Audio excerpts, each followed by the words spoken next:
2026 T20 ప్రపంచ cup ఆతిథ్యం విషయంలో భారత్ మరియు బంగ్లాదేశ్ మధ్య నెలకొన్న ఉద్రిక్తతలు ఇప్పుడు ఆసియా క్రికెట్ రాజకీయాలను అనూహ్య మలుపు తిప్పాయి. అవును, బంగ్లాదేశ్ క్రికెట్ బోర్డు భద్రతా కారణాల రీత్యా తమ జట్టును భారత్కు పంపడానికి నిరాకరించడం, ముఖ్యంగా కోల్కతా వంటి వేదికలలో ఆడడానికి సుముఖంగా లేకపోవడంతో అంతర్జాతీయ క్రికెట్ మండలి తీవ్ర సందిగ్ధంలో పడింది.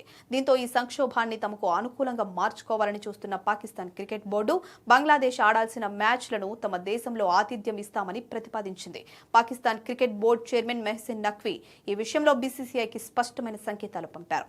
2025 ఛాంపియన్స్ ట్రోఫీని విజయవంతంగా నిర్వహించిన అనుభవం తమకు ఉందని, కరాచీ మరియు రావల్పిండి వంటి నగరాల్లో బంగ్లాదేశ్ మ్యాచ్లను నిర్వహించడానికి తాము సిద్ధంగా ఉన్నామని ఆయన పేర్కొన్నారు. భారత్లో నెలకొన్న రాజకీయ పరిస్థితుల దృష్ట్యా ఒకవేళ శ్రీలంక ప్రత్యామ్నాయంగా విఫలమైతే పాకిస్తాన్ అత్యుత్తమ వేదిక అవుతుందని పీసీబీ వాదిస్తోంది. ఇది కేవలం క్రీడాపరమైన ప్రతిపాదన మాత్రమే కాకుండా ఉపఖండంలో క్రికెట్ ఆధిపత్యం కోసం జరుగుతున్న రాజకీయ ఎత్తుగడగా కూడా విశ్లేషకులు భావిస్తున్నారు.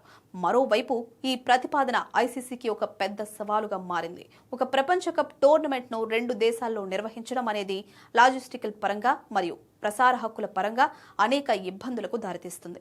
బంగ్లాదేశ్ జట్టు తమ మ్యాచ్లను తటస్థ వేదికపై ఆడాలని పట్టుబడుతూ ఉండగా, భారత క్రికెట్ నియంత్రణ మండలి మాత్రం టోర్నమెంట్ను పూర్తిగా భారత్లోనే ఉంచాలని ప్రయత్నిస్తోంది.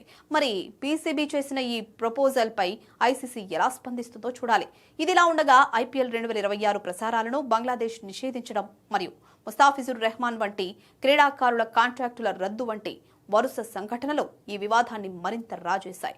ఒకవేళ ఐసీసీ గనుక పీసీబీ ప్రతిపాదనను అంగీకరిస్తే అది భవిష్యత్తులో ఐసీసీ ఈవెంట్ల నిర్వహణపై పెద్ద ప్రభావాన్ని చూపుతుంది. అదే సమయంలో దక్షిణాది రాష్ట్రాలైన తమిళనాడు మరియు కేరళ క్రికెట్ అసోసియేషన్లు కూడా ఈ మ్యాచ్లను తమ వద్ద నిర్వహించి వివాదాన్ని సద్దుమణిగేలా చేస్తామని ముందుకు రావడం గమనార్హం. ఏదేమైనా పాకిస్తాన్ ఈ అవకాశాన్ని వాడుకుని అంతర్జాతీయ క్రికెట్లో తన పట్టును నిరూపించుకోవాలని చూస్తోంది. ఇది భారత్ మరియు పాకిస్తాన్ క్రికెట్ బోర్డుల మధ్య దౌత్యపరమైన యుద్ధానికి దారితీసేలా ఉంది.